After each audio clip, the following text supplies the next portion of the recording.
We welcome to Gay Good News probably one of the biggest gets we've ever gotten. The get among gets among gets. He's an actor. He is a singer. He's a writer. He's a director. He is the one and only Billy Porter. Billy, it's so good to see you. It's good to be here. Was that a setup or what? Thomas Robert, thank you so much. It's so great to see your face. It's nice to see you. I can't touch too. it. And it looks like you're at some lovely spa. Yeah, we are out on Long Island. My husband and I have been staying on Long Island since sheltering in place since March. And we decided to buy a house. That's awesome. So we're going to be moving into our own house, my first piece of property I've ever owned at 50. Wow. How does that feel? It feels really good. It feels really good.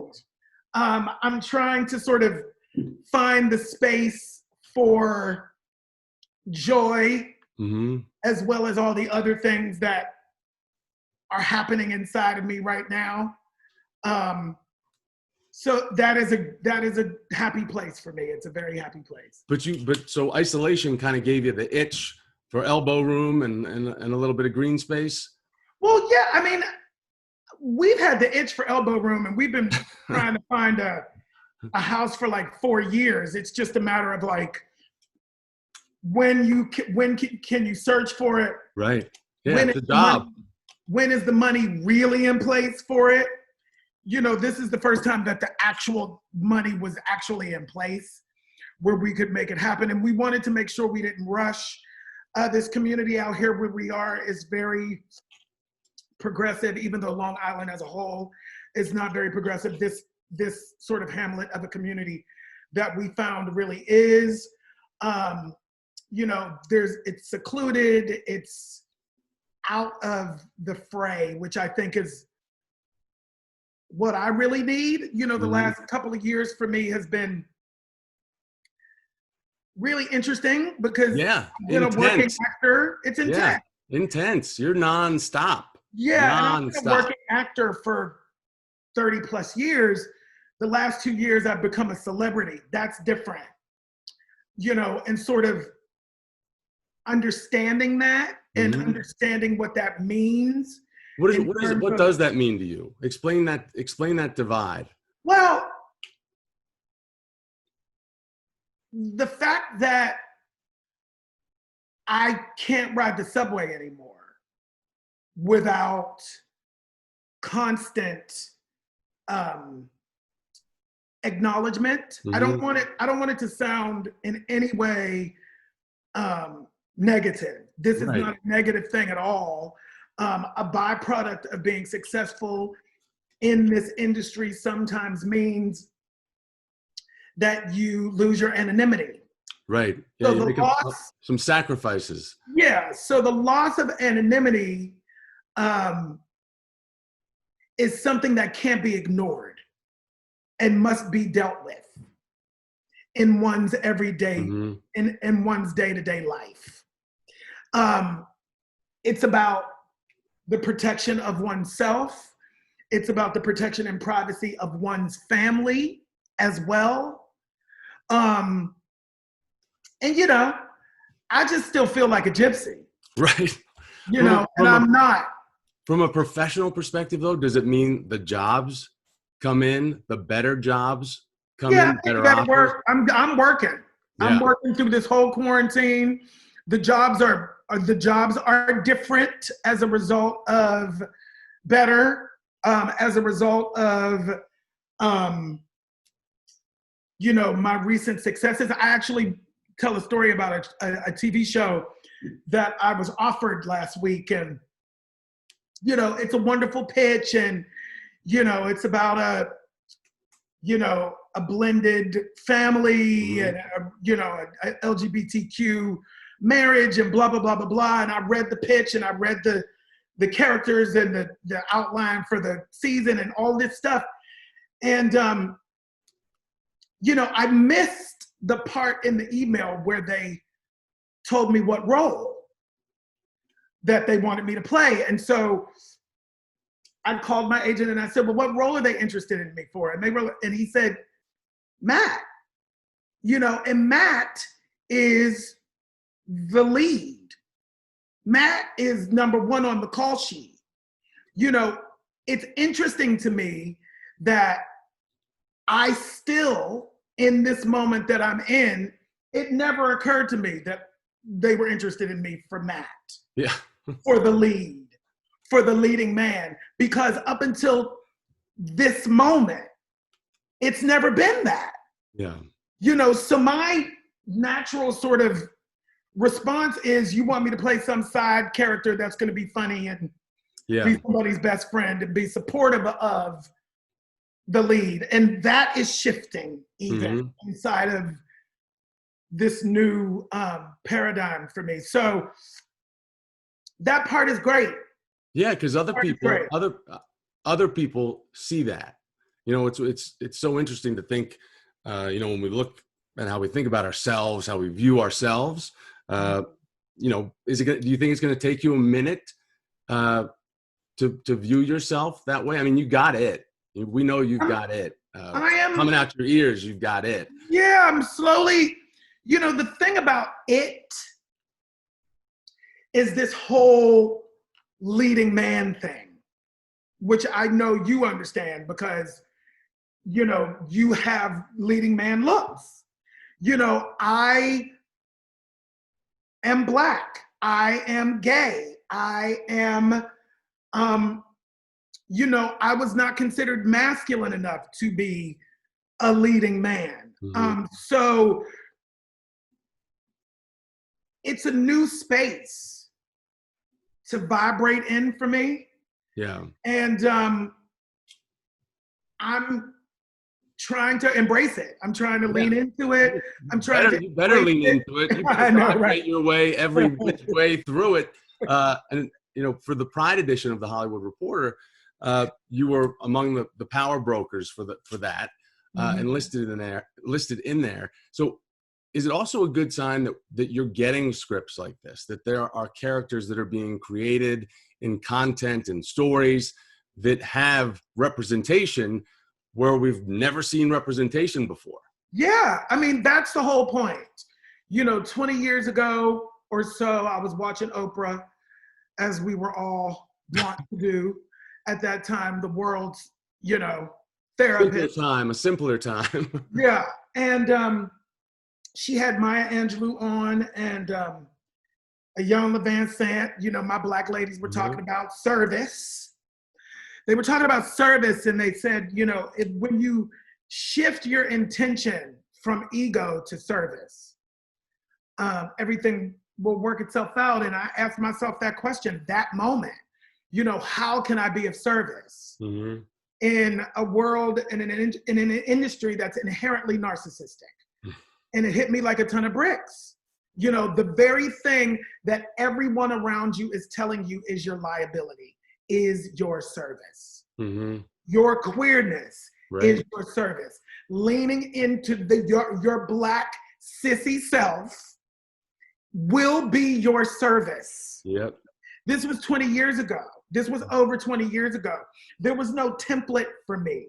There was no representation for me to look at and dream the impossible. That was impossible. The idea of that was impossible, but I dreamed it anyway. You know, and even inside of dreaming the impossible, I still felt like, if I'm being totally honest with you, I got to a space where I was fine with it not happening. I had found other spaces to be creative. I had discovered that if I wanted my personal stories to be told, my Black queer stories to be told, I would have to be a leader in that. So I went to graduate school in the screenwriting program at UCLA. I started directing. I started creating in a different way. I stopped waiting for other people to give me permission and validate my queerness and validate my humanity. I just started to be it. So what you mean, as a performer, you felt like maybe you were comfortable with hitting a glass ceiling of what you were being offered. Yes. But in getting out there and creating the work for yourself, or creating the work or creating the stories, you felt liberated. Yeah, because of the glass ceiling, it forced me into a deeper reflection of my artistry that then led me to discovering stuff I never even knew I had. You know, I didn't know I was a writer. I didn't know I was a director until I hit that ceiling and the work dried up in the other area.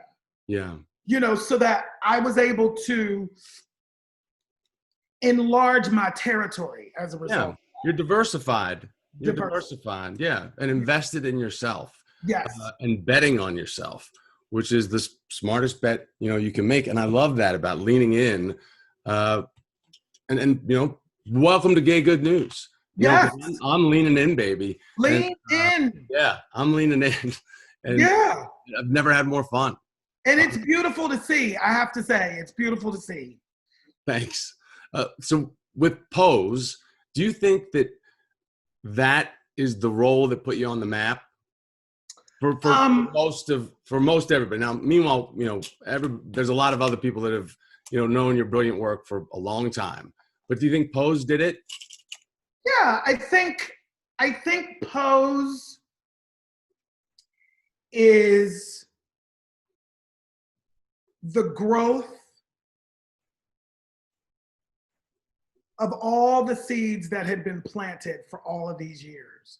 You know, when I look back at, you know, my 15-year-old self coming out in 1985 in Pittsburgh, Pennsylvania, there was no context to dream what Pray Tell is. There was no context for that. So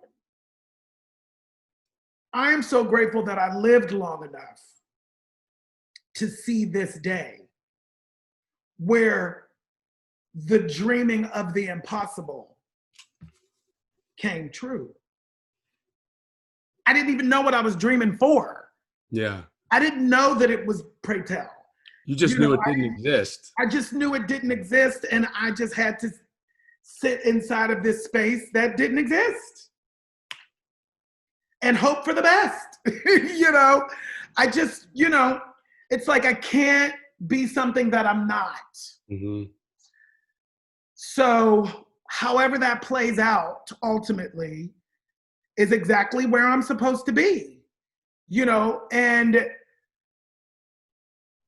every day I wake up and I just think, wow, I chose service.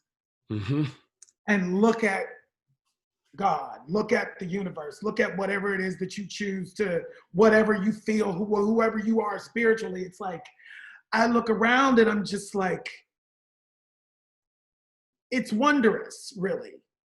You know, it really truly is wondrous what I'm living. Well, it has to feel good to just, and you know, I use this word for myself, but just feeling integrated, you know, feeling all together with yourself. Yeah, wholeness. And willing to put it out there. Yeah. With, you know, no fear of consequence, and with nothing. And I'm not saying with you know, anything malicious or anything. You know, I'm not trying to ruin anybody, but I'm just trying to be me. I'm just trying to walk. Right. Just trying to walk my walk and not try to hurt anybody, but just feel integrated. Yeah. Yeah. This is my truth. It's different from yours or theirs, as it should be. We're all human beings. That's the only conversation we need to have. You know, I don't need anybody's acceptance. I don't need anybody's tolerance. What I demand is respect for my humanity, because I personally respect everybody's humanity, even the people that I don't like, even the people who are out to actually hurt me. I still respect their humanity, even though they don't respect their own. Yeah. Well, I think it means you believe in people. You know, I do. I'm still concept. trying to. Yeah. Today was a hard day, but I'm still trying to. What happened today? What I just, you know, it's just sitting in the quagmire of what this time has been. It's sitting in whiteness, sitting in the effects of what real whiteness, white privilege, white supremacy really actually means. It's playing out in our country and and as a result, the whole world right now. The reason why we're in the place that we're in is because of whiteness and people needing to hold on to what they feel is the hierarchy of that construct. Whiteness is better. Whiteness is always right. Whiteness has allowed the space for that monster to exist. It's whiteness that allowed Mueller to not convict him. Because whatever the decision, it was not going to affect his whiteness. So there's no urgency. There's no real urgency to get to the truth, because whatever he does, it's not going to affect me, Mueller. Period. Mattis can walk away. Right. And for 2 years, sit on information that would have saved the world.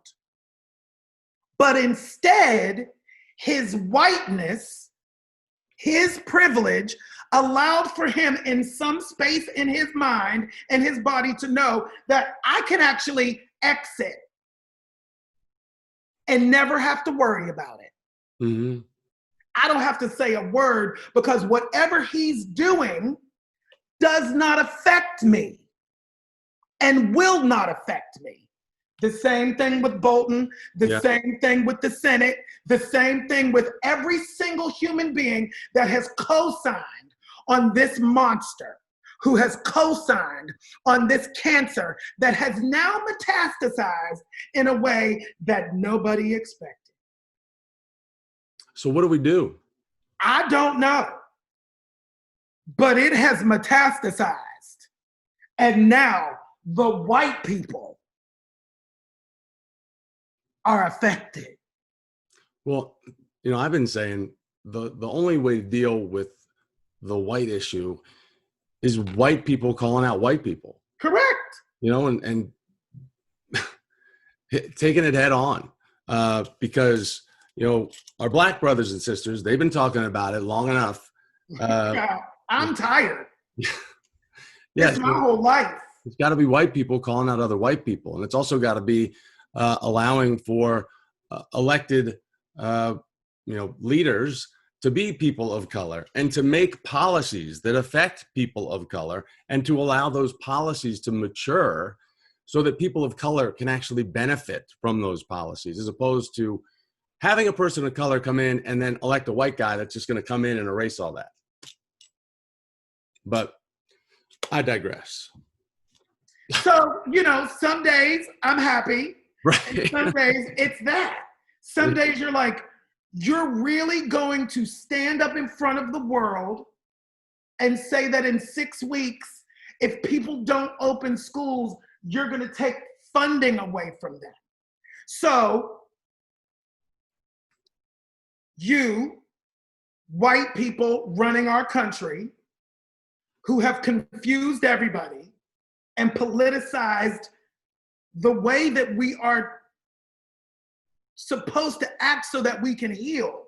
Well, they even politicize. I mean, your hands up by your face just remind me of a mask. That's what I'm saying. The simplicity of wearing a mask has been politicized, where we don't know if we're coming or going.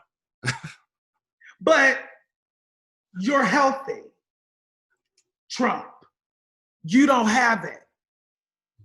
So something's going on, because that's not possible.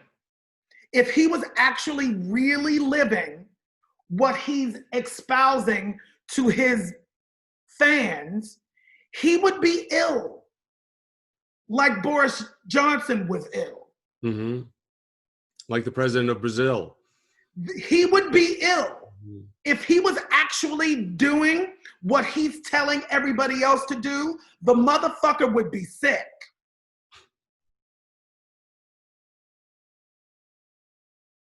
I wear my mask. I like my mask. Many. Yeah. And when, if you haven't showered and you put on like a baseball hat and sunglasses and then a mask, it's beautiful. You can go anywhere, and no one looks at you funny. No one really even looks at you, No, it's great. I love it. Now, we just got out of Pride. Yeah. It was virtual, for great reason. And I think people have tried to get used to this idea of virtual Pride. Did you participate? You did something for a virtual event. I did so many things I don't even know what I did. Like that's how this has been, because now everybody thinks, oh, you're at the house, so you can just do it. You can just do it. I mean, literally, right, you're free all the time. Well, that was my idea. That's when I talked to you. I was like, well, you're going to do this. You're going to do Gay Good News, whether you like it or not. Yeah, I will. And what did I say? In July. Yes, you did. Get it on the schedule. Like, you're doing it. You're going to do it. Yeah. You didn't have to twist my arm at all. Well, the great thing is, Pride doesn't have to be in the boundaries of June. It's a great way to take time to reflect achievements and to celebrate members of our community and our straight allies. But, we need to know where we are all year long, every day, now more than ever, not to forget our achievements and not to get blindsided, to know where, to know who's standing with us. Yeah. And so that's why Gay Good News lives on, outside of Pride, I love it. Perfect for a Billy Porter July. Yes, sir. Yeah. So tell me what's going on with you for the rest of the summer. I mean, you're working. So, production schedule wise for shows and stuff, So I'm finding myself in creative refilling the well, recharging mode. Mm-hmm. I wake up every day. I try to wake up every day. For the first 3 months, I was waking up every day at 5 and writing. I've had to shift that a little bit just because there's just so much going on. So I'm waking up at 7 now. What time do you go to bed? Are you a night owl? 10:30, 10. Okay, that's good. Because out here in this space and where we are in the quarantine, there's nothing to do. Yeah. So, you get to Rachel Maddow or, you get to that time period, Don Lemon time period, and we're literally like, so we just go to bed. Yeah, you're just listening to your body. Yeah, you're listening to your body. So I'm writing a memoir that I've been trying to sort of get inside of. I wrote a pilot for a series that I've been developing that's, getting pitched now. We're doing pitches for that. I'm working on an animated series. I'm working on a children's picture book. I'm working on, I'm just working on my music. I have my 2 singles that are out, For What It's Worth, which is my political single, and then I have Finally Ready, which is a like throwback to the disco era. And I'm working on a new record deal, and I'm using this dance music world as like a space for me to bring back, standing on the shoulders of Sylvester, who passed away too soon. Those are good shoulders to stand on. Yeah, so I'm trying to I'm just trying to get my empire together. Yeah. Now, for what it's worth, you on your Instagram, we can check that out because I think it's just a couple days ago you posted a performance. Yeah, I am. I'm working on pivoting, expanding my social media presence to really lean into my activism and politics. Do you like social media? I do not. I think it has been one of the demises of our culture, unfortunately. There are great things about it as well, though. The world only spins forward and we can't go back. Mm-hmm. So it's up to people like us to use the medium for good. So I'm trying to figure that out. I have people who help me. I have to, because as a creative person, I have discovered it's a full-time job. Oh, Social media is a full-time job that somebody who it's their job to be full-time should be doing. Well, plus there's so many platforms. Yeah. There's Instagram. There is Twitter. There's TikTok.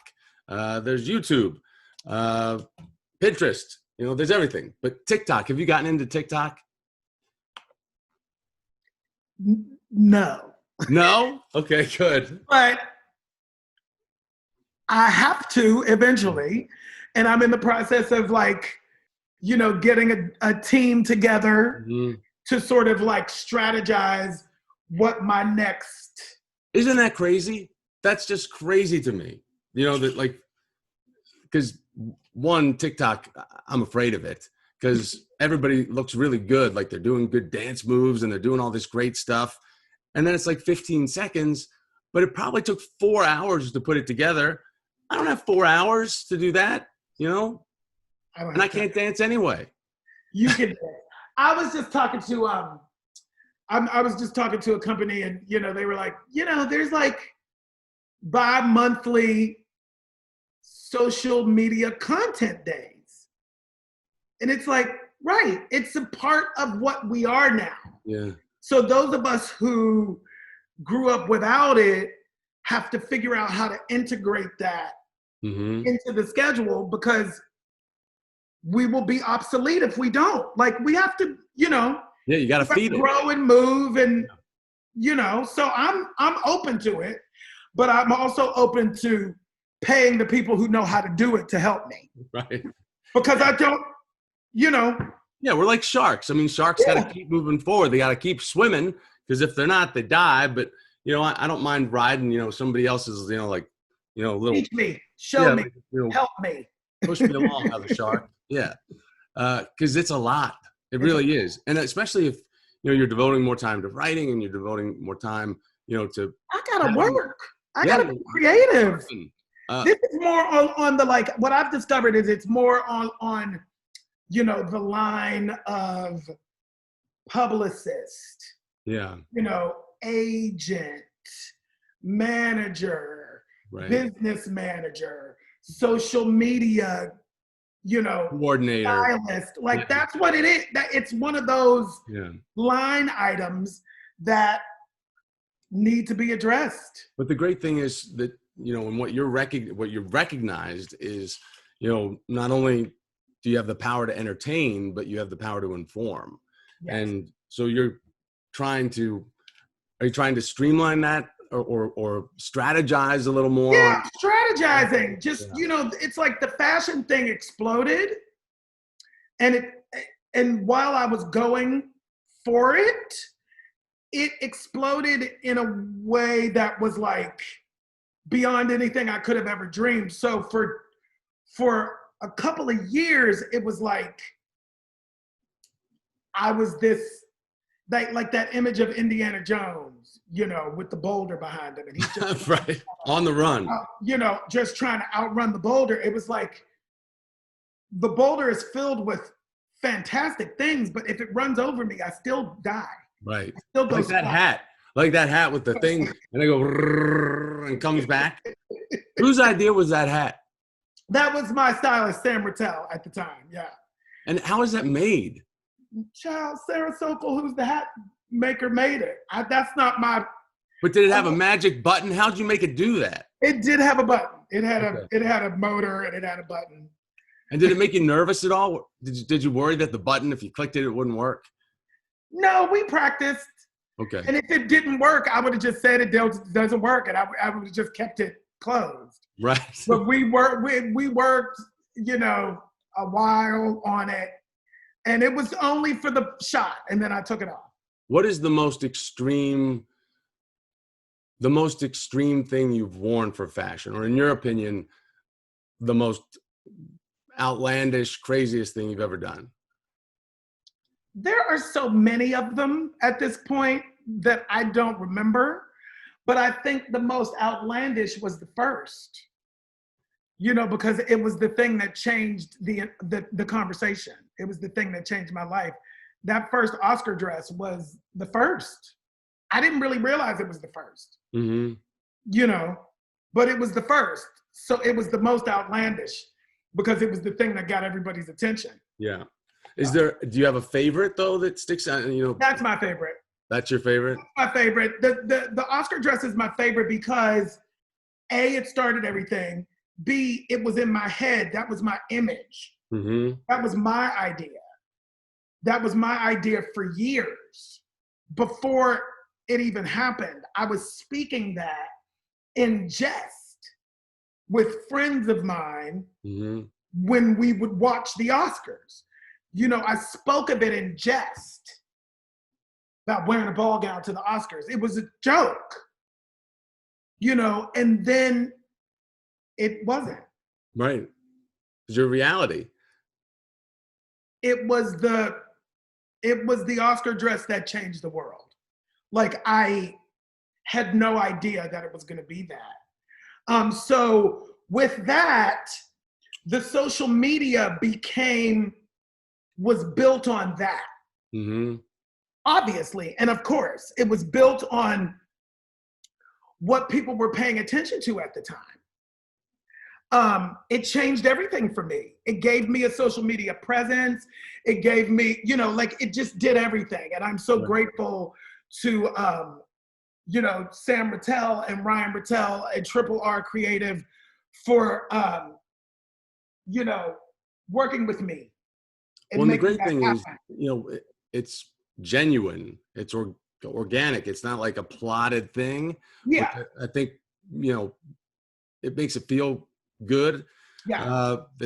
That's kind of your catalyst moment or your, launching moment. But also I think you helped bring up or make easier conversations about gender expression. Right. And that was the hope. Yeah. I mean, I think it worked, don't you? I do. And I'm really grateful for that. I'm really grateful for that. And now that I have your attention, this is what I'm going to talk about. Right. This is what we need to be talking about for real. When you look at the engagement and stuff, that was my thing. It's like, I look at the engagement, and when I'm being silly and, frivolous, it's like hundreds of thousands of people. But when I speak something real, the engagement is not the same. It's way, way less, like almost nothing. And that's not okay for me anymore. So that's where I'm expanding. I'm just trying to figure out what that means, how to do that, all of the above. To replicate that and to have that type of impact. For you though, gender expression means what? In the way that you dress. I mean, it's basically part of an art form for you. Yeah. What's interesting about it is that it's never. Hey, this is Billy Porter, and this is. I've just liked fashion. I've always been a fashion person, and for me, boy clothes ultimately end up being very boring, especially the ones that are supposed to be, black tie or elevated in some way. It's like, there's one thing you can do. Right. So everybody looks the same. Every man looks the same. You can change a color here or a pattern there, or, but like, it's the same silhouette and it's the same. That's all the conversation is. Penguins. Like, it just was like, I don't understand why it can't be something else. And I just did it. It wasn't, like, I played Lola in Kinky Boots for 3 years, and it never occurred to me to wear a dress in my real life. Because I had always associated wearing dresses with being a classic drag queen. And I never felt like a drag queen. I no shade, it's just, You know, I played a drag queen in a show on Broadway, and that was fabulous. But in my real life, I don't feel that energy. That's not who I am. Right. That's not how you express yourself. That's not how I express myself. But I would like to wear a dress sometimes. So why can't I wear a dress as a man? Like, what is that conversation? A cisgendered, Black, gay man who just wants to wear a dress because it's fierce. Yeah, well. Like, that's what it is. And I think literally the simplicity of that conversation has ignited change in a really interesting way. It's like, no, you know, we used to have a problem with women in pants, and then we didn't. Right. Yeah. I want the same to be for men. Well, we need to get more Scottish men talking, you know? We need to get more Scottish men to talk about kilt wearing, you know, and the ease of kilt wearing. Well, and like I said on, I think it was one of them talk shows, I said, Jesus wore a dress. That's true. Don't like to call them robes because it makes everybody feel better, but it was a dress. It's kind of like what you have on right now. Yeah. I don't know if you want to stand up and show us what you have. Yeah. Caftan. Yeah. Look at that comfort. Comfort, stylish. Yeah. Yes. That is a look you can take from day to night. Day to night, honey. Billy, this has been really fun. Thank you for making so much time for me. I really appreciate it. I just love you. And I love you back. For all that you're doing, because you're making a big difference, even in ways you don't even realize yet. Oh, thank you. Yeah. I appreciate that. All right, keep doing what you're doing. You too. I'll talk to you soon. All right, bye. Okay, bye.